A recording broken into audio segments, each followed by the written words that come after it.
cadre de notre émission en direct avec vous cet après-midi, dans le cadre de notre émission Terelesti. Terelesti n'est pas un concept des hommes. Terelesti est une grande vision des choses, d'après ce que le livre de Jean, chapitre 19, verset 33 nous dit. La Bible déclare que Jésus était sur le point de rendre son âme à son Père. Après un séjour, un moment glorieux qu'il a passé de 3 ans d'activité intense sur la terre, lorsque Jésus s'est retrouvé confronté face à la cruauté des hommes, face à la menace qui était plus forte que la menace nucléaire, il s'est retrouvé face à une population de personnes, des hommes et des femmes qui n'avaient pour pensée, pour idéologie, que de vouloir combattre ceux qui n'ont pas la même perception des choses qu'eux. Parce que Jésus était arrivé avec un message contraire au message qui était véhiculé par le judaïsme, par les scribes et les pharisiens. Alors Jésus, donc, avant de pouvoir mourir, ma Bible déclare, il y a 2 choses très importantes qui sont passées. La première chose, c'est que la parole de Dieu dit, Jésus, étant sur la croix, a demandé qu'on lui remette justement de l'eau à boire, parce qu'il était épuisé par tout ce qu'il a vécu, mais à la place de l'eau, on a remis à Jésus du vinaigre. Et lorsqu'on a remis à Jésus du vinaigre, avant que Jésus-Christ ne remette son âme totalement à son Père, Jésus s'était crié en langage romain, parce qu'en réalité, d'habitude, il parlait souvent avec le langage hébreu, il utilisait l'hébreu pour pouvoir parler à ses frères et à beaucoup de personnes. Mais pour une rare fois, au lieu d'utiliser l'hébreu, Jésus s'est exprimé en langue romaine, en disant Terelesti, Terelesti, qui est une expression rattachée à l'armée romaine, et donc le chef de l'armée, justement, le général de l'armée qui surveillait la bataille lorsque l'armée romaine s'est déployée. Pour une guerre, il y a un général de l'armée qui se plaçait au sommet de la montagne et il observait l'évolution de la bataille. Maintenant, quand l'armée romaine prenait le dessus sur l'adversaire, le grand général placé sur le sommet de la montagne pour faire un signe à son armée, afin que les gens se rendent compte, réalisent qu'ils avaient pris le dessus sur l'ennemi, afin que l'armée romaine se rassure qu'ils ont la victoire totale. Alors, le général de l'armée poussait un grand cri en disant « Terelesti » qui veut dire « tout est accompli ». Dans le tout est accompli, nous voyons Jésus en train de bouleverser, de prendre le contrôle de toutes les armées. Les armées dans le monde spirituel comme dans le monde de l'enfer. Parce que pendant une bonne période, l'armée de Dieu avait été neutralisée par le diable. L'armée de Dieu qui est composée des enfants de Dieu, qui ont perdu la place que Dieu leur avait donnée dans le jardin, par le canal du péché, avait laissé l'ennemi, alors un autre général, prendre le dessus, et c'est lui qui gérait désormais les batailles et accusait ou accumulait des défaites, ou alors frappait le peuple de Dieu, de sorte que nous subissions pendant de longues années des défaites consécutives. Mais Jésus-Christ, en criant ainsi, était en train de nous ramener à comprendre qu'un nouveau général venait de prendre le contrôle de l'armée de Dieu et que désormais les victoires qui étaient impossibles dans le temps passé pouvaient devenir possibles dans notre génération. Alors Jésus, quand il pousse ses cris, ma Bible déclare qu'il y avait un soldat qui était placé, notre soldat romain qui était placé au pied de la croix et qui avait commencé à observer les événements, les scènes liant ces phénomènes, la vie de Jésus, qui était intéressé par ce personnage depuis son arrestation, d'ailleurs depuis son arrivée parmi les hommes, parmi le peuple romain, et surtout particulièrement avec son arrestation dans la nuit, avec sa crucifixion et les autres événements qui vont être rattachés. Ce soldat a dit assurément cet homme était fils de Dieu, parce que nous connaissons dans notre armée qu'il y a des choses qu'une personne simple dans l'armée, un simple soldat, un individu simple ne pourrait oser utiliser ce genre de langage. Il n'y a que Jésus-Christ seul, le Fils de Dieu, qui a la capacité, l'autorité de pouvoir utiliser ce genre de langage. Et il est en train de confirmer par là que justement il avait remporté la victoire sur toute la puissance de Satan. Aujourd'hui donc, nous tous qui sommes là, vous qui me suivez en cet après-midi, connectés en direct dans cette grande chaîne de télévision que Dieu nous a donnée pour la transformation du continent africain et pour le monde entier, pour la ville de Yaoundé et plusieurs autres villes, je peux vous assurer aujourd'hui que nous ne sommes pas en train de courir derrière la victoire, mais nous marchons dans la victoire. Nous ne sommes pas en train de rechercher la victoire, mais nous vivons dans la plénitude de la victoire, parce que Jésus n'est pas arrivé sur la terre pour nous accorder une victoire moyenne, une victoire superficielle, mais il est allé dans la profondeur de la profondeur, parce que la profondeur appelle la profondeur. Et je suis arrivé en cet après-midi pour amener quelqu'un qui nous suit dans une pleine victoire. Je sais qu'il y a beaucoup de domaines, plusieurs aspects dans ta vie où tu attends exactement qu'il y ait une victoire qui soit matérialisée. Jésus est venu pour ça, pour que nous puissions avoir la victoire. Alors dans le cadre donc de notre émission Télélesti, tout est accompli. Nous avons commencé à toucher un thème très important depuis un bon bout de temps. Et je crois qu'en cet après-midi, nous serons pratiquement dans le 8e numéro de ce thème. Quand le serpent est brûlé, la navigation aboutit. Quand le serpent est brûlé, la navigation aboutit. Je vais vous faire un peu un summary ici, à travers cette histoire, pour que nous comprenions à peu près de quoi il est question. Nous sommes partis sur l'inspiration partant du livre des Actes des Apôtres, chapitre 27, le verset 1er au verset 44, et le livre des Actes, chapitre 28, verset 1er au verset 6. Qu'en est-il exactement?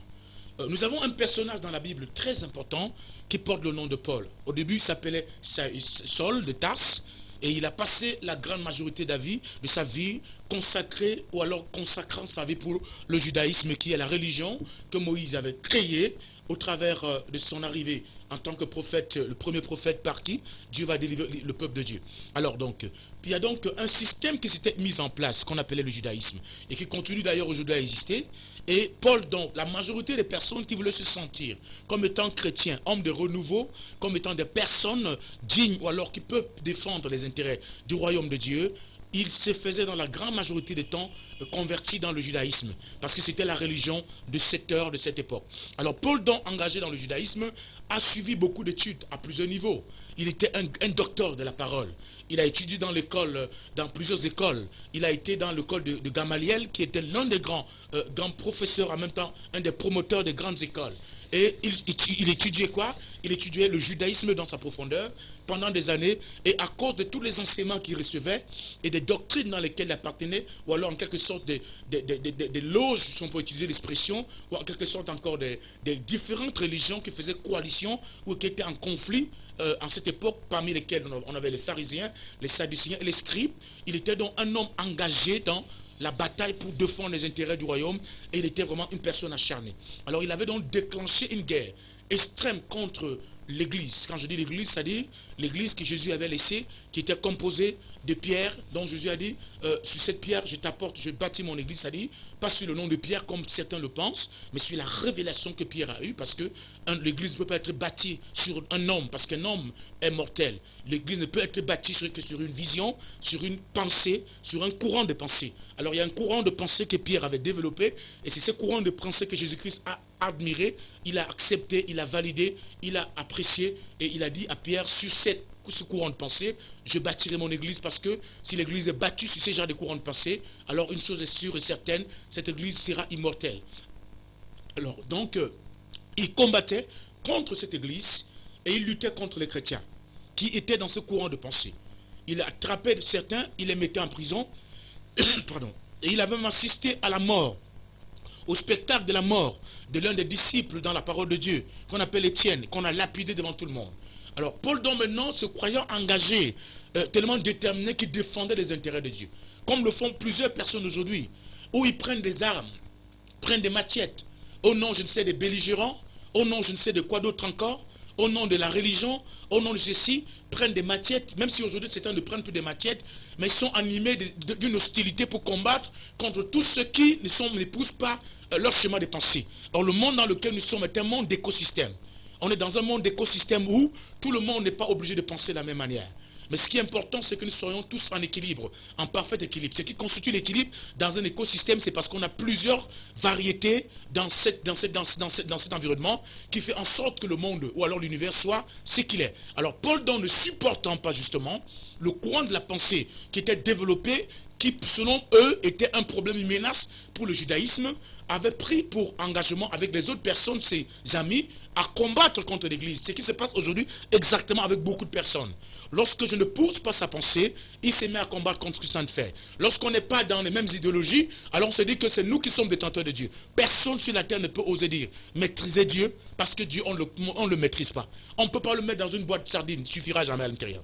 On ne peut pas le mettre dans une boîte, je ne sais pas, de beurre. Il ne pourra jamais suffire à l'intérieur. Ma Bible dit que même le monde entier, tel qu'il est aussi grand, vaste, avec toutes les planètes que ça constitue, ne peuvent le contenir parce qu'il est tellement grand, immensément grand, qu'il est impossible de dire qu'on le maîtrise. Alors il avait donc décidé de combattre contre l'église. Et il s'était mis sur le chemin de Damas. Et sur la voie de Damas, il n'allait pas pour s'amuser, il était armé avec des ordres qu'il avait reçus de pouvoir aller combattre, arrêter tous ceux qui sont encore dans le mouvement Jésus sauve guérit et de le détruire tous ces gens, d'autres en les mettant en prison. Oh my God, sur le chemin de Damas, quelque chose de spectaculaire s'est produit. Alors là, Jésus a commencé à prouver justement qu'il était le chef de l'armée de l'Éternel. Il a commencé par là à nous montrer justement que ce propos qu'il avait déclaré sur la croix n'était pas de la gratuité, ce n'était pas des fables, ce n'était pas des paroles philosophiques, mais c'était une réalité qu'il avait apportée, c'était un changement, une révolution ou alors un renouveau qu'il apportait dans le monde entier. Alors, pendant qu'il est en train d'aller sur le chemin de Damas, il n'y allait pas dans l'optique de la paix, il allait pour prendre les chrétiens, les persécuter, les détruire, les tuer et emprisonner certains, faire fermer les églises, comme plusieurs aujourd'hui disent, ok, ben voilà, on dit qu'il y a des églises partout, ici, partout, par cela. Mais on ne compte pas le nombre de bars qu'il y en a. On n'arrive même pas à compter, mais c'est des églises qu'on compte. Qu'est-ce qui choque autant de personnes sur la multiplication des églises? Plus les églises se multiplient, plus il y a possibilité que des personnes non atteintes soient atteintes. Plus la capacité de la dispensation de la pensée de Dieu dans sa complémentarité ou dans sa perfection est libérée à travers toutes les personnes que Dieu a établies. Alors Paul donc voulait arrêter le mouvement parce que selon lui ce mouvement n'était pas dans un mouvement conventionnel. Qu'est-ce que vous appelez conventionnel? Qu'est-ce qui fait partie de la convention de Dieu? La convention de Dieu n'est pas la convention des conventions humaines. Les conventions humaines sont les ententes des hommes.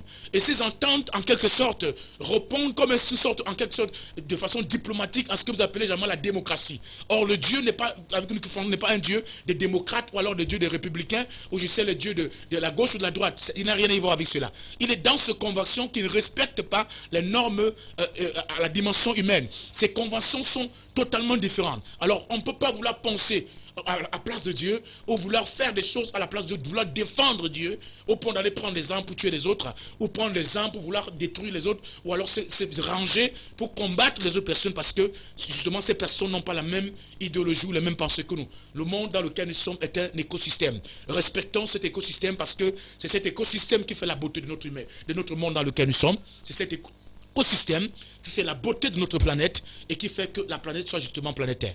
Alors, pendant qu'il était sur le chemin de Damas, il était armé avec une autre main. Je m'en vais, je ferme toutes les églises qui sont de l'autre côté. Je les détruis, j'enferme tout le monde. Allez, je les balance dans les cellules de prison.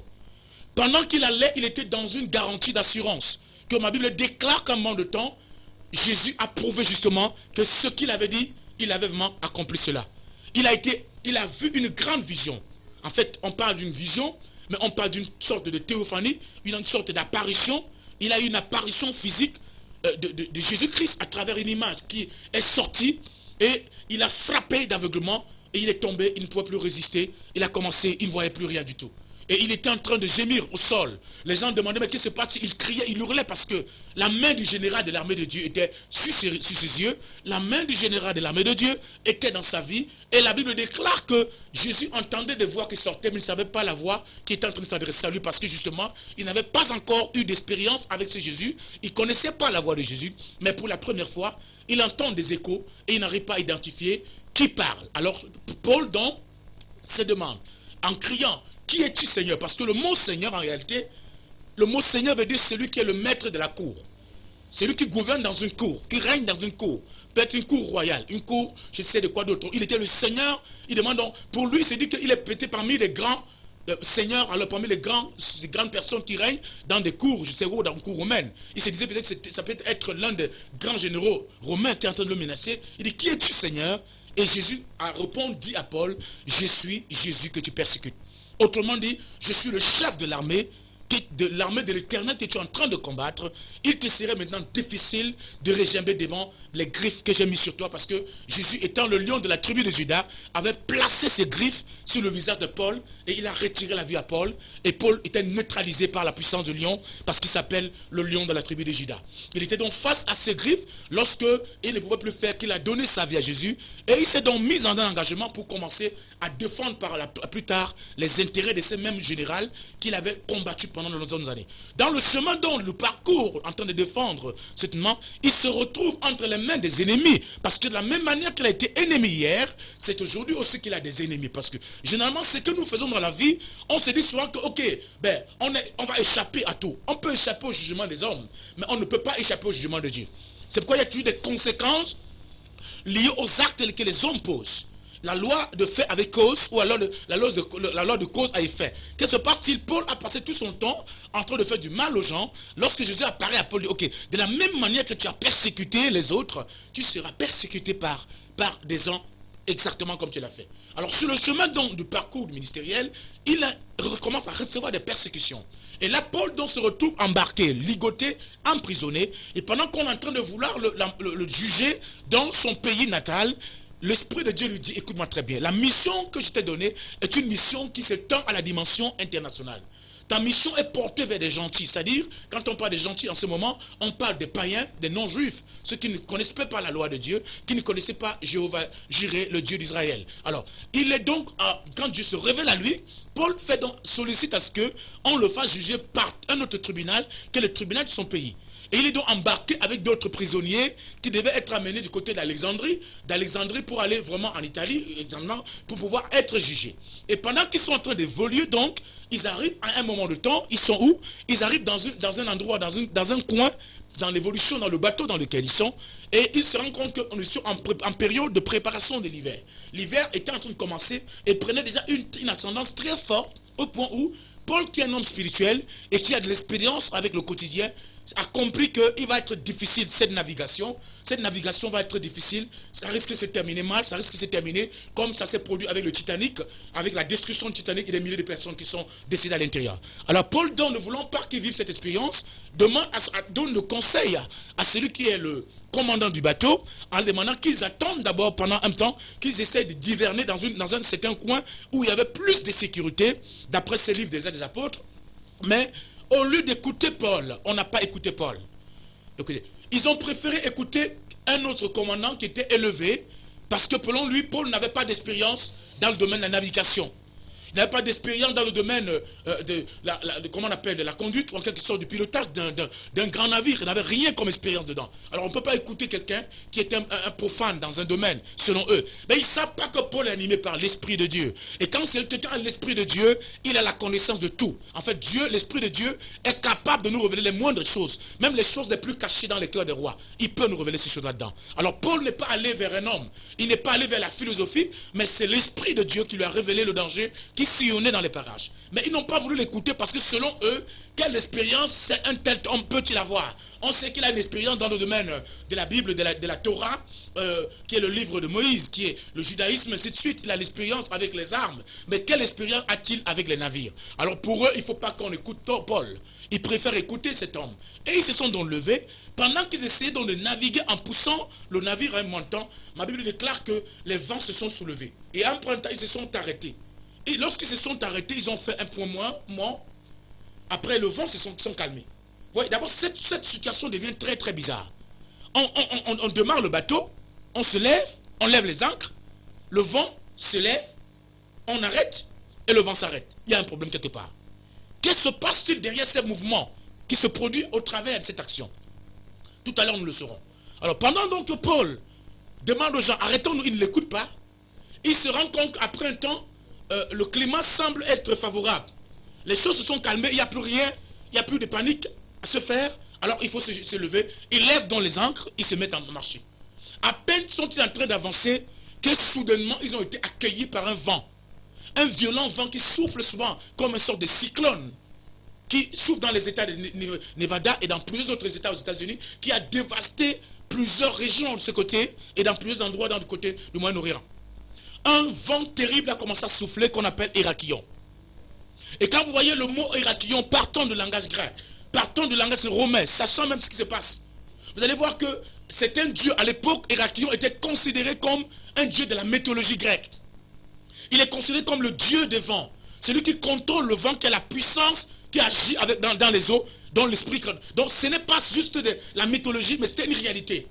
Et ce vent, ce dieu en question, quand on le présente sur la mythologie, on le présente comme étant une créature. C'est comme vous appelez généralement ici en langage africain, le mamiwata, c'est-à-dire un homme qui a une femme qui a une queue de poisson, et l'autre côté qui a une formation d'un être humain. Donc on peut dire en quelque sorte qu'on a affaire ici à un dieu de mythologie qui est mi-esprit, mi-être humain, et qui gouverne les vents dans les grandes surfaces des eaux, tels que la mer, l'océan Pacifique et l'océan Indien. Là, vous entendez souvent qu'il y a eu un grand mouvement où, par exemple, le cyclone déclenche d'une manière anormale. On vous dit que la météo annonce ceci. Mais quand on va vérifier, on sera encore en temps normal. Ce genre de phénomène ne devait pas se passer à cette période. Qu'est-ce qui a donc déclenché cela? C'est l'esprit qu'on appelle Hérakion, qui est responsable des phénomènes, des chutes des bateaux dans les mers et parfois des noyades de personnes. Vous voyez, la majorité des gens qui se lèvent souvent, on dit, ok, ils étaient en sécurité pourtant dans un navire.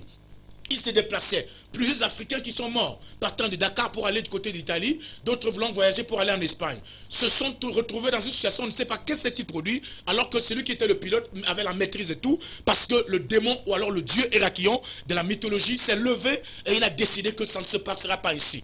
C'est Dieu dont est représenté, où il a eu un corps de serpent d'une dimension, et l'autre côté, il a les membres d'un être humain. Donc, mi-serpent, mi-homme. Et c'est lui qui travaille dans la vie de beaucoup de personnes. C'est lui qui est responsable des mauvais vents. Parce que c'est de ça dont je vous parlerai en cet après-midi. Qu'est-ce qui est à l'origine des mauvais vents qui soufflent dans la vie de beaucoup de personnes aujourd'hui? Il y a des vents négatifs qui arrivent parfois dans des sociétés, dans les civilisations, dans les familles. Vous êtes là, vous n'avez pas de problème. Vous n'avez pas d'inquiétude, vous n'avez pas de soucis, mais il y a subitement un vent. Pendant que vous pensez avoir la maîtrise de tout, pendant que vous pensez que votre vie est en train de prendre l'ascendance, pendant que vous pensez que vos finances, votre destinée, votre santé est en parfait équilibre, vous êtes en harmonie avec vous-même et avec votre destinée, il y a un vent bizarre qui va se mettre à souffler. Cet après-midi, je vous parle du serpent Hérakion, ou le vent Hérakion. Son rôle, son objectif et son but dans la vie, ou alors au travers des événements qui arrivent souvent dans la vie de belles personnes. Parce qu'ici, nous sommes en train de traiter sur la question du serpent. Et il n'est pas possible pour un être humain de pouvoir avancer dans la navigation de sa vie tant que la question des serpents n'est pas résolue. Alors, en tout moment dans la vie, comme on disait bien aimé, sur tous les secteurs et tous les plans de la vie sur Terre, je vous ai dit que l'homme reste en perpétuelle navigation pour atteindre plusieurs objectifs pour lesquels ils se sont interpellés. Alors, pendant que plusieurs naviguent pour trouver de l'amour de leur vie et réussir à se construire une lignée familiale, ou réussir dans le domaine des études, d'autres naviguent dans le but de pouvoir gagner leur pain quotidien, et d'autres encore. Bref, notre planète dans laquelle nous sommes est une planète des navigateurs. Ok, c'est pourquoi, très cher ami, nous devons le savoir, que nous soyons Charles Nightingale, que nous soyons commandant Cousteau, que nous soyons, je ne sais pas, commandant Cousteau, ou alors Christophe Colomb qui a fait le tour du monde, d'après ce qui nous a été dit. Je suis dans l'urgence de vous dire que, quelle que soit votre célébrité, quels que soient vos diplômes, votre honneur, votre capacité, vos privilèges ou alors votre potentiel, il vous sera difficile, de pouvoir naviguer facilement dans votre vie tant que la question du serpent accroché à la main de votre vie ou alors dans votre destinée ou dans votre mariage n'est pas réglée. Car tant que ces serpents sont là, non seulement le débit de la navigation, parce que dans une navigation, que ce soit par Skype, que ce soit par Facebook, que ce soit par Google, que ce soit par Avatar et tous les autres systèmes de navigation qui permettent de pouvoir avoir accès à un nombre de choses aujourd'hui dans le monde, pour que le débit de la navigation soit favorable, soit fluide dans notre mouvement, dans notre recherche, il faut régler la question des serpents. Parce que, exactement comme dans ces réseaux, parfois on est buté à un nombre de choses qui sont la lenteur d'une navigation. Qu'est-ce qui crée la lenteur? Parfois ce sont des virus qui nous dérangent. Ainsi, nous avons des serpents accrochés dans nos navigations que nous voulons faire. Et nous devons donc régler avec la question de ces serpents. Sinon, qu'est-ce qui arrivera? Notre navigation risquera de se terminer par un cauchemar, avec exactement comme ce qui s'est produit avec le cas de le bateau qui a été détruit en cette époque dont je parlais encore tout à l'heure et qui a été un grand problème pour la vie de beaucoup de personnes. Donc ici donc, c'est pourquoi en cette après-midi encore, comme je disais, je vous parle donc du serpent, la particularité du serpent Hérakion, ou alors la créature mythologique, mi-homme, mi-serpent, et qu'est-ce qu'il peut faire dans la vie de beaucoup de personnes. Tant que les serpents resteront accrochés dans notre navigation, tant que les serpents seront toujours en train de travailler dans notre vie, il nous sera difficile de pouvoir réussir. Pourquoi je le dis? Quand vous allez dans la parole de Dieu bien-aimé, vous allez vous rendre compte que, en dehors des animaux, en dehors des animaux que la Bible a déclarés comme étant impurs, on a une listine d'animaux qui existent dans le livre de Lévitique, et qui nous prouve, par lesquels Dieu nous a révélé que ces animaux sont considérés comme étant impurs. Au-delà de ces animaux, vous allez vous rendre compte que de la Genèse à l'Apocalypse, de tous ces animaux, il n'y a qu'un seul animal que Dieu a maudit. Les autres, il les a déclarés impurs. Impurs parce que l'homme ne pouvait pas les manger. À cause de la double nature qu'ils avaient. C'est-à-dire, parfois, ils ont des écailles. Et l'autre côté, on se retrouve que non seulement ils ont des écailles, mais ils ont des pattes. Et Dieu a considéré ça comme étant impur. Mais avec le Nouveau Testament, Dieu est revenu. Avec le cas de Pierre qui demande de tuer et de manger. Il a reconsidéré les propos qu'il avait déclarés en ce moment-là. Alors, en dehors de tous les animaux que Dieu a déclarés impurs, le seul animal que Dieu va maudire officiellement est le serpent. Et quand vous le lisez, c'est dans le livre de Genèse chapitre 3, verset 14 au verset 15. Lorsque Dieu place l'homme dans le jardin d'Éden, qu'est-ce qui va arriver? L'homme a le droit, en tant que soldat de l'Éternel, il a les privilèges de Dieu, il a la grâce de Dieu, il a le pouvoir de Dieu, il a tout ce que l'homme faut sur la terre pour pouvoir réussir à vivre dans un écosystème comme celui-là. Dieu met toute créature à sa disposition et la seule chose que Dieu interdit à l'homme, c'est l'arbre qui est placé au milieu du jardin, qu'on appelle l'arbre de la connaissance du bien et du mal, à qui Dieu a demandé à l'homme de ne jamais toucher et de ne jamais toucher ni à manger les fruits partant de cet arbre. Mais que se passe-t-il dans cette histoire? Le serpent a dit que dans le milieu du jardin, il y a plusieurs créatures qui vivent avec l'homme. Et ces créatures sont tellement nombreuses. Mais la seule créature, d'après ce que nous avons vu, d'après le cliché archéologique et les descriptions du serpent d'alors, la seule créature d'alors qui a la capacité, le potentiel que les autres créatures n'ont pas, est le serpent. Déjà, nous voyons comment le serpent a la facilité de communiquer avec la femme. Nous voyons comment le serpent est l'animal qui a la capacité, le potentiel de pouvoir se rapprocher mieux de l'homme et de l'être humain que les autres créatures. C'est la raison pour laquelle c'est le serpent que le diable a utilisé dans le but de pouvoir arriver jusqu'à Ève, réussir à détrôner Ève et perdre la bénédiction de Ève, réussir à entraîner l'homme dans cette désobéissance et l'amener dans le chaos. Et il ne s'est pas limité là. Le serpent allait très loin à cause du serpent et de ses actions. Le monde entier aussi va subir un chaos géologique, un chaos naturel, un chaos global, de sorte que le monde entier va commencer à vivre ce que nous vivons aujourd'hui dans notre monde qu'on appelle les catastrophes liées au monde entier. Les gens se posent la question, mais pourquoi y a-t-il tant de catastrophes dans le monde aujourd'hui? Les catastrophes la sortent d'où? Pardon. Pourquoi à chaque moment, à chaque endroit, à chaque moment, de façon répétitive? Dans certaines villes, on vous parle de tel désastre qui s'est produit. On vous parle de tel autre phénomène qui est arrivé dans tel endroit. On vous parle de tel vent qui a soufflé dans tel village et qui a arraché les toitures de l'école. Qui a fait ceci? C'est Héraclion qui est responsable de cela. Et Héraclion, d'après le dieu d'après la mythologie grecque, est le dieu serpent, c'est-à-dire mi-homme, mi-serpent. Son rôle, c'est de relâcher un vent. La majorité des guerres qui arrivent dans des pays contrôlés par je ne sais par quoi, quel phénomène, sont mobilisés ou alors alimentés par l'esprit qu'on appelle Héraclion. Et tant que la question des serpents n'est pas réglée, parce que quand on parle de ça, les gens ne regardent que les petits serpents que leur village entretient. Les gens ne regardent que les petits serpentons ou les qui sont dans leur maison parce qu'il est allé voir un marabout, un charlatan, où il allait commander une barbe du côté de l'Inde ou chez ou d'autres encore. Ce n'est pas seulement de ces serpents dont je parle ici. La question du serpent est tellement si vaste, si large, que son impact est à la dimension universelle. Le serpent n'agit pas seulement à la dimension personnelle, mais il agit à la dimension familiale, il agit à la dimension nationale, il agit à la dimension internationale, il agit à la dimension universelle. Tenons, par exemple, après l'œuvre ou alors le coup que le serpent a marqué dans le jardin, que s'est-il produit? J'ai commencé à dire l'autre jour. Que s'est-il passé après le mouvement ou le coup qui a été organisé, ou le coup d'état qui a été organisé par l'homme serpent, ou en quelque sorte le diable serpent? Que va-t-il se passer? Première chose, Dieu se retourne sur la femme et il dit à la femme, comme tu as partisé avec le serpent, voici ce qui va t'arriver. Tu vas accoucher, certes, mais avec beaucoup de douleur. Une autre version dit, ce sera avec beaucoup de peine que tu arriveras à accoucher. Ce sera avec beaucoup de complications. Et nous avons expliqué ici que quand on parle de complications d'accouchement, il y a plusieurs éléments qui rentrent dans le mot complication. Premièrement, il y a la possibilité que beaucoup de femmes qui meurent parfois lors des accouchements, que ces morts soient provoquées, alimentées, contrôlées par l'esprit du serpent. Il arrive parfois que plusieurs personnes, quand tu parles toujours de la femme, qu'elle accouchera avec douleur, parfois il y a des femmes que chaque fin du mois, dès que la fin du mois commence à s'approcher et qu'elle est en période de menstru, les autres femmes, toutes les femmes ont peut-être des problèmes. Mais ça part de phénomènes de menstru et de douleurs qu'elles connaissent, non pas de porte, ça ne s'explique pas. Parce que Dieu dit à la femme que le serpent sera derrière toi et le serpent aura toujours un lien étroit avec le phénomène d'accouchement. Donc il y a beaucoup de femmes qui n'arrivent même pas à accoucher à cause de la présence et l'activité du serpent qui agit dans leur vie et d'une manière inconsciente. Et Dieu continue, il va plus loin. Il se retourne maintenant toujours sur la femme. Donc, en disant que non seulement, comme tu as écouté la voix de serpent, tu vas souffrir dans dans ton accouchement. Et il va dire à la femme toujours, tu seras toujours soumise à l'homme, tu seras esclave de l'homme. Deuxièmement, il repart vers l'homme.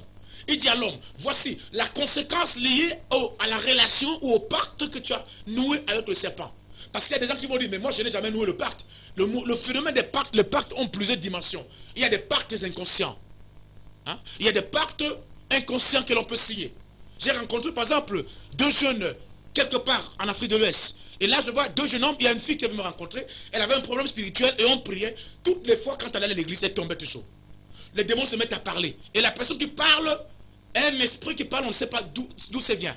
Et c'est pendant que je suis en train d'examiner la situation que je réalise que un jour, pendant qu'elle était dans les débats d'amour avec sa copine, avec son copain, alors, dans cet élan de débat d'amour, dans cet élan de débat je sais pas, d'émotion, alors, le jeune homme a dit à la fille, écoute, jure-moi par tous les noms et par tous les dieux, que tu seras toujours avec moi ensemble, que tu ne m'abandonneras jamais. En un instant de 5 secondes d'engagement dans une histoire, qui est une bonne histoire, on peut se retrouver en train de faire un pacte sans savoir. Même pendant des relations sexuelles. Pendant quand on est en train de boire, parfois les gens vont dans des bars, vont dans des endroits, on te fait boire de l'alcool, on te fait fumer des trucs bizarres, et après on te fait jurer au nom de je ne sais quoi, et on te fait pratiquer des rituels, et tu ne te rendras pas compte que tu as signé un pacte inconscient avec le diable. Le pacte n'existe pas seulement dans la dimension de la conscience, mais le pacte peut agir même dans l'inconscience. C'est-à-dire on peut t'introduire dans un réseau et on te fait faire un pacte sans que tu le saches que tu es dans un pacte. Alors la femme donc signe un pacte inconscient avec le serpent sans se rendre compte. Et qu'est-ce qui va se passer? Le pacte en question va amener la présence d'Hérakion, qui est le dieu de la mythologie grecque, le dieu mi-homme, mi-serpent dans sa vie. Et quel est donc le rôle et l'activité que Hérakion va se mettre à jouer dans la vie de ces femmes? Première chose, privation des chances d'accouchement. Deuxième chose, complication dans le domaine d'accouchement. C'est-à-dire avec 95% de mourir sur une table d'accouchement. Troisième chose, complication même dans la période, quand on est dans la période de menstru, avec possibilité de mourir. Parce que j'ai vu des filles, des femmes en train de souffrir, crier pendant qu'elle est en période de menstru, comme si elle était en train d'accoucher. Tellement la douleur est intense. Pourquoi? Il y a un serpent qui opère dans ton corps. Et je suis arrivé en cet après-midi pour régler cette question dans ta vie. C'est pourquoi je suis dans ce moment. Hérakion doit quitter la vie de quelqu'un. Il est responsable des problèmes dans la vie de beaucoup de personnes. Et il ne s'est pas limité à ce niveau. Le pacte va aller très loin et les conséquences du pacte sont lesquelles? Voilà ce qui va se passer. Dieu se retourne maintenant du côté de l'homme. Il dit à l'homme, comme tu as écouté la voix de ta femme, ok c'est bon, ça veut dire que tu as écouté la voix du serpent. Même si ce n'est pas toi qui as fait le pacte, ta femme a fait un pacte inconscient avec le serpent en écoutant le langage du serpent et en pratiquant ce que le serpent a demandé de faire. Ça veut dire que toi-même tu as suivi le même pacte. Vous êtes, comme on dit jamais en langage simple ici, même pipe, même tabac. Ça veut dire que vous êtes mélangés tous ensemble dans cette histoire. Alors qu'est-ce qui se passe-t-il ici donc maintenant? Dieu va dire à l'homme, première chose, il dit, je vais maudire la terre à cause de toi. Autrement dit, je vais maudire la terre à cause du pacte que tu as signé avec le serpent. Vous ne comprenez pas la situation avec cette histoire de serpent. La terre est maudite à cause du pacte que l'homme signe avec le serpent. Les problèmes de malédiction que nous connaissons dans certaines terres aujourd'hui, où vous voyez par exemple, dans certains pays, le désert a pris le contrôle de toutes les terres. Dans certaines régions, on dit que la terre, si là-dedans les gens cultivent, il n'y a pas de résultat parce que il y a une présence de l'action d'Hérakion qui est le dieu mi-homme, mi-serpent. Et donc la corrélation lie cette personne avec la terre. Et tout à l'heure, on va le savoir.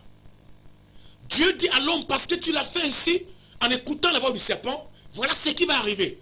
La terre produira des ronces pour toi. Et quand on parle de la terre, on parle du travail. Quand on parle de la terre, on parle de la culture. Quand on parle de la terre, on parle de l'agriculture. Parce que l'homme devait, l'une des missions importantes de l'homme était de faire l'agriculture. C'est pourquoi aujourd'hui, je vous dirai encore en ce moment précis que l'avenir de l'Afrique, à 95% passera par l'agriculture. La révolution industrielle en Afrique ne passera pas par toutes ces technologies. C'est bien, on sera avec là, mais ça passera par l'agriculture. Parce que je vous le dis, c'est le Dieu que je sais qui me l'a dit. Et il y a des preuves ainsi dans ce domaine. Et le diable, donc maintenant, connaissant l'impact de la vie des personnes, la responsabilité ou le lien étroit qui est rattaché à leur vie, à leur réussite, à leur bonheur, avec la terre, s'attaque aujourd'hui à la terre. Il y a beaucoup de terres. Parfois, tu entends que les incendies ont déclenché dans certaines régions et la terre a été brûlée. En cette année-là, les gens ont cultivé, mais ils n'ont rien récolté. Parfois, tu vas semer 5 sacs d'arachides. Je parle même au moment qu'ils sont au village. Tu vas semer 2 sacs d'arachides au sol, 4 sacs. En temps normal, tu devrais avoir un résultat 100%. Pendant que tu t'attends aux récoltes, derrière toi, à peine ça commence à pousser, que tu viens de trouver qu'on a dévoré tout. Et les choses qui ont dévoré tout ne se limitent pas seulement de dévorer. Et tu vas commencer à dire que je vais prendre l'arme, je vais aller prendre le grillage. Tu mets le grillage partout pour dire que tu empêches aux animaux d'entrer. Tu as mis des grillages tout autour de ton champ. Mais malgré le grillage, tu trouves quand même que des créatures ont réussi à venir découper tout ce qui était dans le champ et sont allés s'attaquer même à la semence qui était dans le sol et ils ont mangé la semence. Vous ne comprenez rien? Le serpent, Dieu a dit au serpent, je viendrai tout à l'heure sur ça. Je parle d'abord la conséquence de la malédiction rattachée au fait d'avoir écouté le serpent et la présence des raquillons. Je vous parle de la présence et l'activité des raquillons dans la vie de l'homme. Qu'est-ce que Héraclion a créé dans la vie de Paul, dans le secteur de la mer? Qu'est-ce qu'il a fait avec le cas de l'homme dans le secteur de l'agriculture? Le serpent n'agit pas seulement dans un domaine. Il est le porteur des mauvais vents qui soufflent, certes. On y reviendra tout à l'heure, mais il a commencé d'abord avec le cadre de l'agriculture et son impact sur l'agriculture dans laquelle nous sommes engagés. Dieu va dire à l'homme, comme tu l'as suivi le serpent, la terre produira des ronces pour toi, ce sera avec des épines qui sortiront à la terre. Et il revient toujours à l'homme, il dit à l'homme, écoute, c'est avec la sueur de ton front que tu réussiras à t'en sortir. Et là, je pose donc la question, il faudra combien de sueur, combien de quantité de sueur? Combien de kilos de sueur, si on peut dire ainsi? Il faudra peser combien de kilos de sueur pour qu'enfin tu réussisses à récolter tout le travail que tu as investi sur la terre. Parce que quand Dieu dit à l'homme, ce sera à la sueur de ton front. Il n'a pas précisé ici le nombre, la quantité ou la qualité, ou en quelque sorte le nombre de kilos de sueur. C'est pourquoi vous allez voir des personnes, depuis qu'ils sont arrivés sur la terre, leur vie n'est caractérisée que par la sueur qui coule matin, midi, soir. Depuis qu'ils sont nés, ce n'est que les écoulements de sueur, après écoulement de sueur, travail après travail. Parfois tu travailles même jusqu'à 1h, 2h, 2h du matin, 3h, tu as même dépassé nos frères chinois qui travaillent 24h sur 24. Mais ton travail, ça a donné quoi? Ton activité, ça produit quoi? Tous ces efforts que tu mobilises en temps réel et en temps irréel t'ont donné exactement quoi? Est-ce que vous savez qu'il y a un problème ici, un lien direct entre le serpent et la terre? Et le problème de la production au niveau terrestre, au niveau de l'agriculture.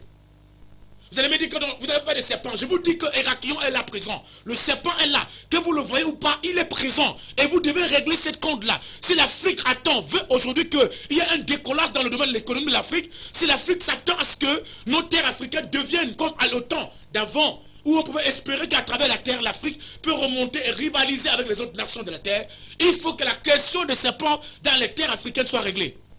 Et malheureusement, les gens continuent à vouloir partiser avec le serpent.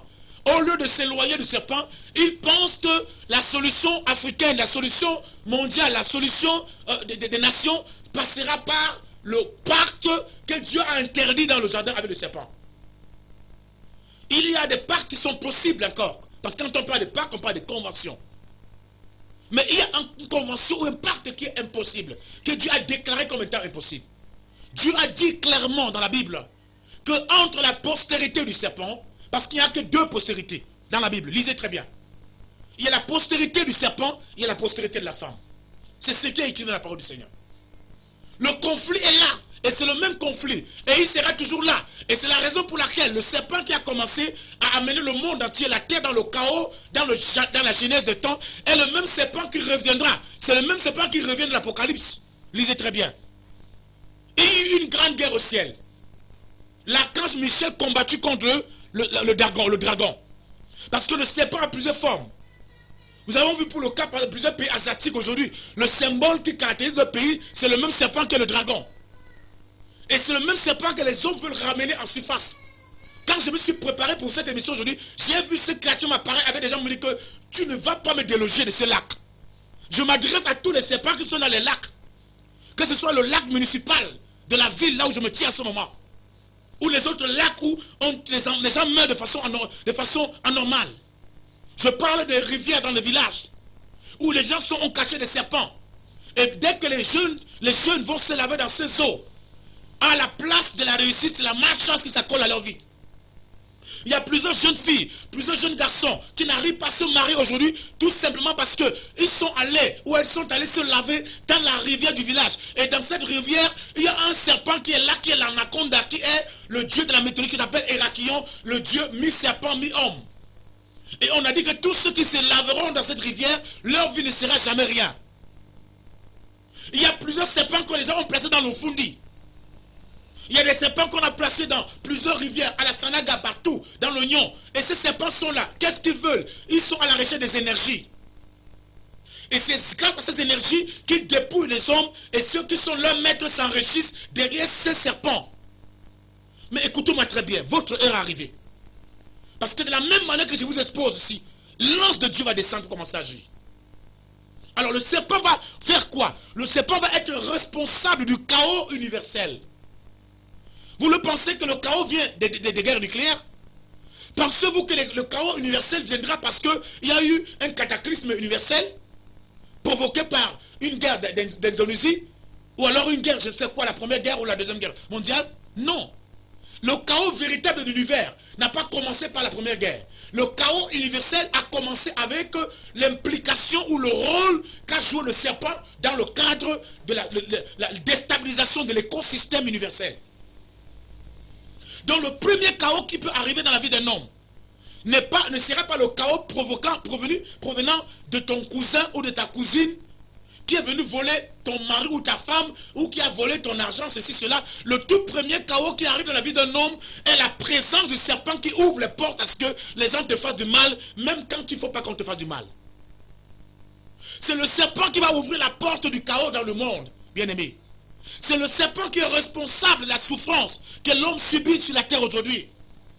C'est à cause de la présence de l'impact du serpent dans son activité sur la terre qu'aujourd'hui, le monde entier, la terre africaine, la terre mondiale va devenir une situation difficile. Où aujourd'hui, il y a des gens qui meurent de pauvreté, de souffrance dans certains pays, où les enfants n'ont pas de quoi manger. Et les gens sont en train de se tenir des réunions par-ci par-là. Mais malgré ces réunions tenues depuis plus de 50 années, de 500 années, les situations sont restées pareilles. Parce qu'en réalité, on essaie de soigner des plaies, mais on n'a pas soigné la maladie à partir de sa profondeur. L'origine de la maladie, c'est la présence et l'activité du serpent qui s'est introduit dans le monde et qui est en train de faire son travail dans l'univers. Il a réussi à entraîner Adam dans le chaos. Et en amenant Adam dans le chaos par la désobéissance, il a réussi aussi à provoquer le chaos au niveau de la dimension structurelle. Il a installé le chaos dans le jardin d'Éden. Écoutez très bien, au début de toute création, le mouton marchait très bien avec le bœuf. Le lion s'asseyait et s'amusait avec le cheval. Le même lion ou l'ours pouvait s'amuser avec un agneau. Mais après l'entrée et l'action ou l'impact ou l'attaque nucléaire provoquée par le serpent dans le jardin, à partir de ce jour, quand un chat ou alors quand un chien voit un chat, la réaction du chien c'est qu'il va attaquer le chat. Qu'est-ce qui est provoqué le déséquilibre, même au niveau de la situation relationnelle entre les créatures sur la terre? Vous n'allez pas comprendre, vous êtes étonné, mais c'est le serpent qui crée le chaos. Vous attendez le chaos ailleurs, je vous dis que c'est le serpent qui est à l'origine du chaos universel dans le monde dans lequel nous sommes aujourd'hui. C'est à cause de l'action et l'impact du serpent que le monde va entrer dans un chaos total. L'homme travaille, mais pour récolter, il doit souffrir. Et tu vas souffrir jusqu'à quand? Tu vas couler la sueur jusqu'à quand pour arriver enfin à te marier? Tu vas couler la sueur jusqu'à quand? Tu vas voir ta belle famille, on te dit non, mais écoute, on t'avait dit plutôt que tu vas amener 3 millions. Et quand tu arrives avec les 3 millions, on te dit non, tu as fait erreur. On avait dit 5 millions. Le serpent va te tourner pendant toute ta vie parce que le serpent ne veut justement pas que tu te maries avec cette fille-là, que tu te maries avec ce gars-là. Pourquoi? Dans sa famille, il y a un Dieu et le Dieu qui agit, le totem qui agit est le totem du serpent. Et là où se trouve le serpent, il n'y a pas de mariage là-bas comme on dit à Abidjan. Quand le serpent est quelque part, le serpent est l'une des créatures les plus jalouses que le monde n'ait jamais connues. C'est pourquoi certaines personnes sont allées très loin en disant que Ève avait couché avec le serpent. Ève n'a jamais couché avec le serpent. C'est une hérésie diabolique. Mais une chose est réelle. Il y a une relation qui s'est établie même dans l'inconscience. Parce que l'impact d'une relation peut agir dans l'inconscient comme dans le subconscient, comme dans la conscience. C'est pas parce qu'il y a un pacte qui est signé, je n'ai pas été conscient, que ça veut dire que les conséquences de ce pacte-là ne pourront pas agir dans des secteurs que je ne maîtrise pas. Dès l'instant où il y a un pacte, je suis d'accord, ou je suis conscient ou pas, le pacte aura son impact dans ma vie, même inconsciemment, dans les domaines de ma vie. Alors, il y a des choses qui arrivent dans votre vie aujourd'hui, vous ne savez pas pourquoi c'est là, à cause de la présence du serpent. Nous allons lire quelques SMS ici. Bonsoir mon évêque. Vous êtes à quel niveau? Moi, je suis à Yaoundé. Où peut-on se rencontrer? Ok, je ne sais pas, vous ne m'avez pas donné votre nom ici, mais écoutez, je suis du côté d'Ekounou. Si vous arrivez à Ekounou, juste au niveau de la station mobile Ekounou, vous arrivez au niveau de la station au carrefour d'Ekounou, vous appelez le numéro. Vous avez les numéros qui sont au niveau du bas de l'écran. Nous avons 93 07 09 65, nous avons aussi 673 15 57 63. Si vous appelez ce numéro, je vous donnerai des indications comment faire pour me rencontrer et pouvoir faire un travail ensemble. Nous avons nos programmes de culte qui se passent les mercredis à partir de 18h comme demain. Et nous avons des cultes extrêmement terribles ces derniers temps-là. Dans ce culte-là, aucun démon ne résiste. Dans ce culte-là, aucune malédiction ne résiste. Dans ce culte-là, aucun célibat ne résiste. Dans ce culte-là, même si le gars t'a dit hier, non, je ne te veux pas. Ou bien la fille t'a dit, je ne te veux pas. Écoute-moi très bien. Et si c'est la présence du serpent qui a causé ça, la prochaine fois quand tu viendras dans nos réunions, quand tu repartiras, la même personne qui t'a dit je ne te veux pas, va commencer à courir derrière toi. Parce que le serpent, là, on va l'enlever dans ta vie. Et dès que le serpent a retiré, la gloire de Dieu est installée. Je vous dis en ce moment, quand le serpent est dans la vie d'un homme, soyez l'homme le plus intelligent du monde. Soyez la femme la plus belle du monde entier. Mais tous les hommes n'auront qu'un seul but. Utiliser ton corps. Et ils vont t'utiliser toute ta vie. Et le jour où tu vas sortir de ton sommeil comme dans lequel était à Ève, tu vas te rendre compte que mon ami, tu as déjà 65 ans. Ou alors tu as déjà 45 ans. Si tu es une fille, tu as déjà 36 ans ou 37 ans. Tu vas commencer à dire, je ne comprends même pas. Et ce n'est que les mougous qui viennent me chercher. Quels sont les mougous là? Qu'est-ce qui met les mougous dans ta vie? Parce que le serpent t'a perdu tout le temps pendant 35 ans de vie. Et le jour où tu te réveilles enfin, tu te rends compte que ce n'est que les pères qui ont 70 ans, 75 ans, 80 ans qui veulent de toi. Les gens de ta génération ne te veulent plus.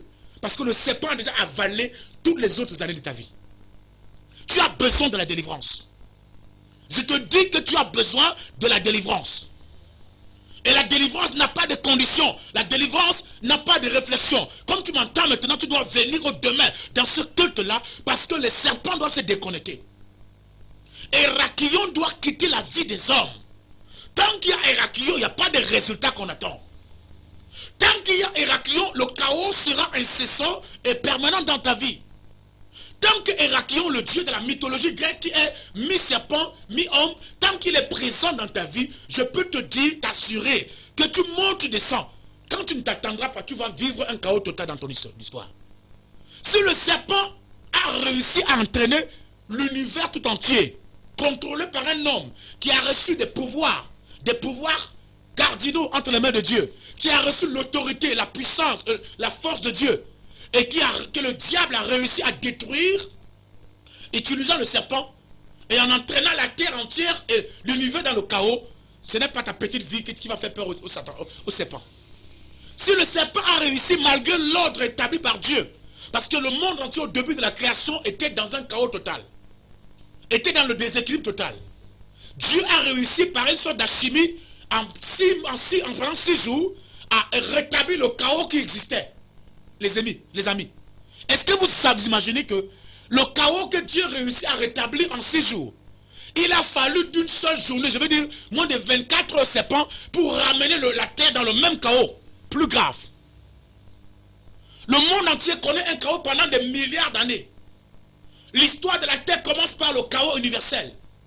La Bible dit que la terre était informe et vide. Ok? La terre était informe et vide. Il n'y avait pas d'équilibre dans la création. Et tout était dominé par le premier atome de la création. Parce que les gens ont voulu faire croire que le premier atome est la terre. Mais le premier atome c'était l'eau. Parce que la Bible dit que l'eau était dans toute la surface du monde et du globe. Tout était mélangé par l'eau. Et c'est partant de l'eau maintenant que Dieu a divisé l'eau et il a appelé la terre. La terre est venue à partir de l'eau. Donc vous comprenez que ceux qui se lèvent pour dire que non, les gens font ceci, on prie avec l'eau, on fait ceci. Je vous dis que l'eau est le premier atome de la création et sera le dernier atome de la création. L'eau a été présente au début de la création. Et c'est elle qui a été responsable de l'arrivée de tout ce que nous voyons dans le monde aujourd'hui. Et l'eau sera toujours présente au milieu de nous. Et c'est pourquoi justement les serpents, l'un des endroits que les serpents aiment habiter, ils aiment habiter là où se trouve l'eau. Là où vous voyez, il y a les lacs, les lagunes. Vous entendez, les gens disparaissent, les gens meurent. De façon normale, les voitures viennent, tombent là et ça disparaît. Qu'est-ce qui avale les voitures? C'est le serpent qui est dans les lagunes, dans les eaux, dans les cours d'eau. Il n'y a pas de possibilité qu'il y ait une lagune quelque part et qu'il n'y ait pas un serpent dangereux qui travaille là. Et le serpent là, parfois quand tu veux, vous laissez vos enfants aller se laver dans ces genres de rivières. On n'a même pas eu à prier. C'est comme ça que même vos chances, vos opportunités, vos mariages, votre gloire, le serpent les avale parce que les serpents ont besoin d'énergie. Parce que l'une des choses que Dieu va dire au serpent, il va dire au serpent, il va dire à l'homme, tu es poussière. L'une des malédictions, tu retourneras dans la poussière. Autrement dit, de la façon la plus choquante, tu es sorti de la terre. Mais maintenant, le serpent doit se nourrir de la terre. Donc la nourriture du serpent, c'est l'homme. Vous comprenez? La nourriture du serpent, c'est l'être humain. Les serpents aiment manger la terre. Or, la terre dont Dieu parle ici n'est pas une représentation de la terre sainte. Parce que qu'est-ce que la terre qu'est-ce que le serpent fait avec aller manger la poussière partout? Les serpents ne s'intéressent pas à la poussière. Mais le serpent s'intéresse à l'élément principal qui a été tiré de la poussière. Or, c'est l'être humain qui a été formé à partir de la terre. Donc, là où il y a des serpents, il y aura toujours l'être humain. Et là où il y a les êtres humains, il y a toujours des serpents qui sont là, qui côtoient l'être humain. Pendant qu'on parle, le Seigneur me dit ici, il y a quelqu'un que je suis qui a un problème avec sa bouche. Il y a une douleur extrême qui se produit en ce moment avec un mal avec sa dent. Et on t'a dit, il y a cela quelques jours qu'on a enlevé cette dent. Et cette dent a été arrachée, mais elle est en train de s'enfler. Je vois la bouche qui est en train de s'enfler et ça donne des douleurs extrêmes en ce moment tu parles. Écoute-moi très bien, nous sommes à l'heure de la guérison et la solution divine. Pendant que tu suis cette émission, la main de Dieu est dans ta vie. Tu reçois la guérison en direct à ce moment-là. Pendant que tu suis l'émission, quel que soit ce qui se passe en toi, la main du Seigneur est dans ta vie, tu reçois la main de la guérison divine dans ta chair, au nom puissant de Jésus-Christ de Nazareth. Alors, je dis donc que le serpent va être à l'origine du chaos universel. Le serpent va être responsable de la douleur avec laquelle l'homme doit travailler aujourd'hui pour s'en sortir. Ça ne se limite pas là. Le serpent va être à l'origine du problème de la procréation dont Dieu a confié la mission à l'homme. Parce qu'à cause du serpent, l'homme va perdre ou alors va être privé, alors menacé dans le principe de la procréation dont on a parlé dans l'émission passée. Mais la mission ne va pas se limiter à ce niveau. Le serpent donc va être aujourd'hui, comme je parle à l'origine des cyclones ou alors des vents dangereux qui soufflent dans la vie de beaucoup de personnes. Et quand on parle de vent ici, il ne s'agit pas pratiquement, ou alors il ne s'agit pas précisément de vent physique, comme vous pouvez imaginer. Mais il s'agit d'un vent plus dangereux que le vent physique que vous avez. Il peut même être présent dans les vents physiques. Il est à l'origine de beaucoup d'événements, des phénomènes étranges qui surviennent dans notre vie de façon anormale. Il peut être à l'origine des problèmes, des difficultés dans lesquelles vous êtes, des situations qui viennent de par-ci, par-là.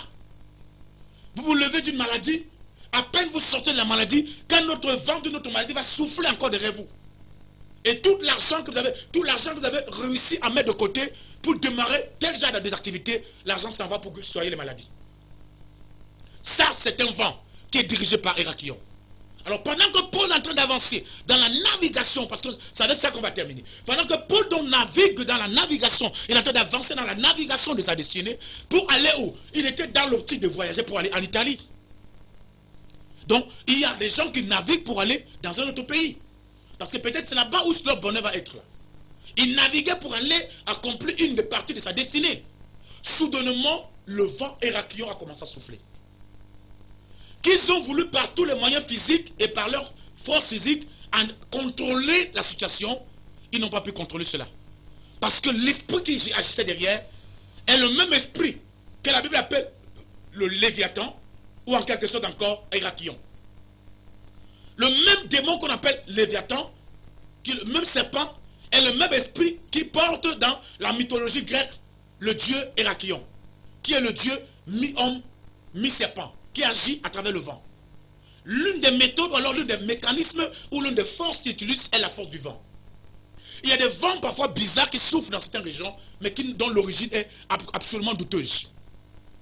Il y a des phénomènes étranges qui arrivent dans certains pays, dont l'origine est purement douteuse. Il y a des situations qui arrivent dans votre vie qui ne devraient pas arriver.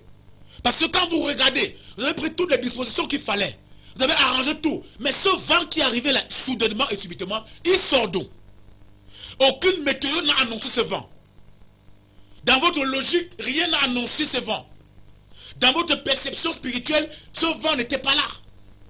Dans vos analyses du quotidien, ce vent n'était pas là. Il ne devait même pas exister. Il est donc sorti d'où? C'est un vent qui prend son pilier à partir de son nid.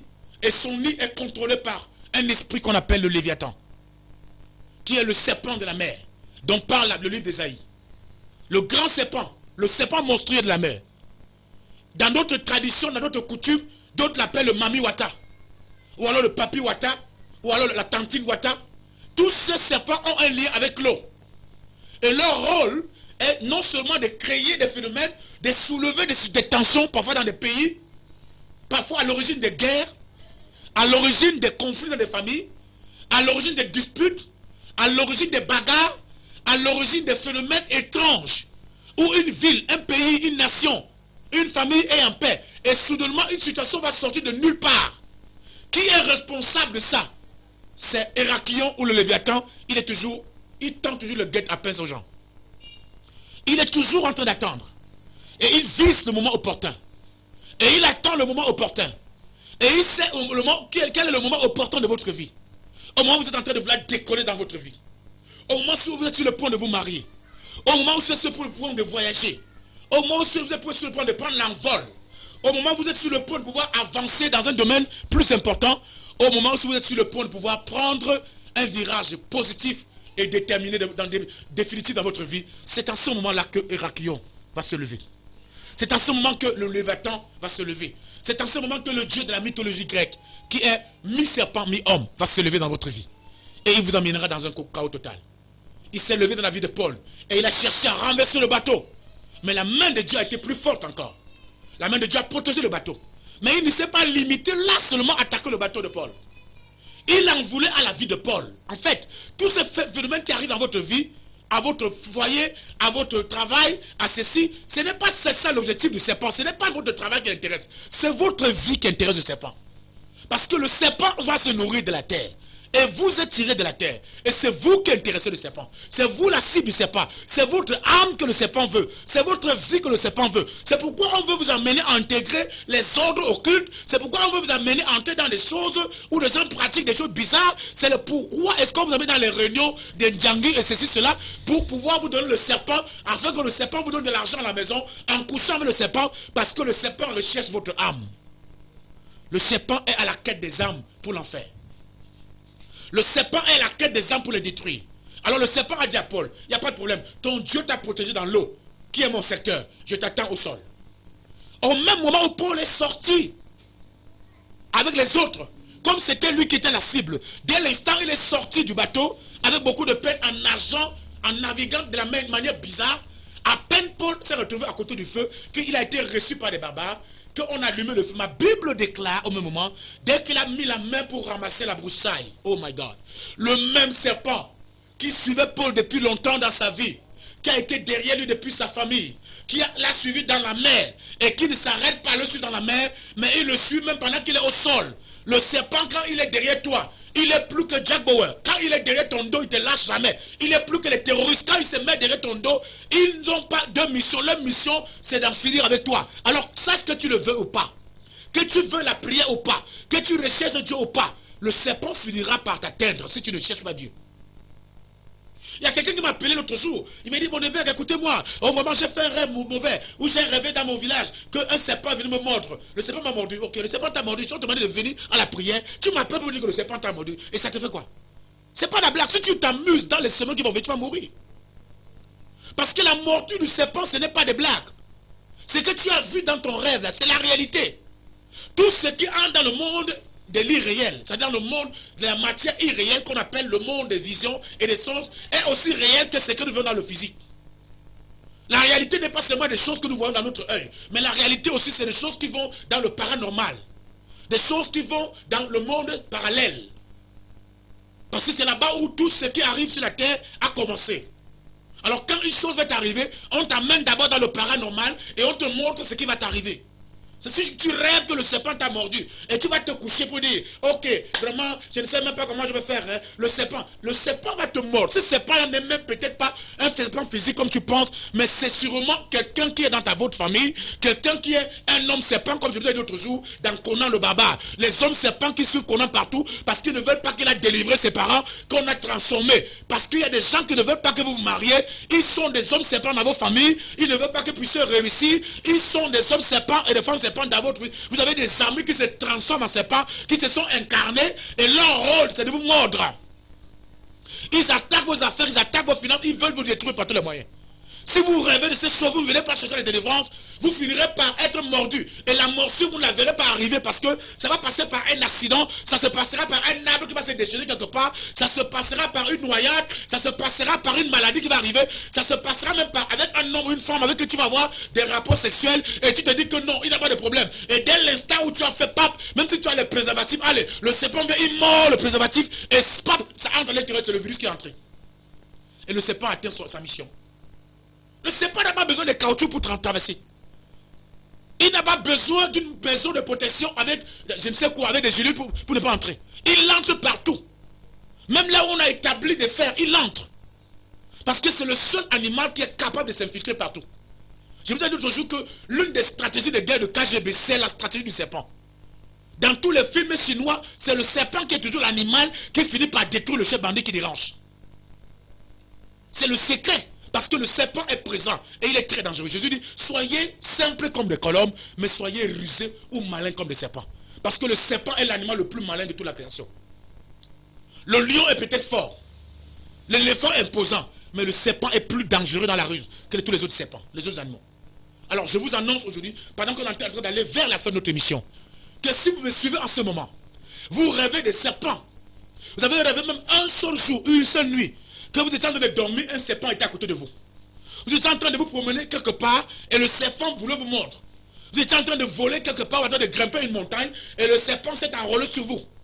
Vous étiez en train de vous marier avec un serpent ou alors vous voulez vous marier, un serpent est venu s'interposer. Ça veut dire que vous êtes déjà marié avec un serpent dans le spirituel. Vous avez déjà un mari ou une femme serpent dans le spirituel. Et si vous êtes déjà marié avec un serpent, je vous dis et je le confirme, confirme que vous ne pourrez plus jamais vous marier sur la terre. Même si vous vous mariez, votre mariage finira en catastrophe parce que le serpent ne tolère pas double mariage. Le serpent est tellement très dangereux et il est tellement très mauvais, très méchant qu'il ne supporte pas que lorsqu'il est marié à une femme, un homme individu qui va venir marier cette femme-là. C'est comme vous allez voir une femme s'est mariée avec un homme. 2 ans après l'homme est mort. Elle se remarie avec un autre homme. Le 2e année encore l'homme meurt.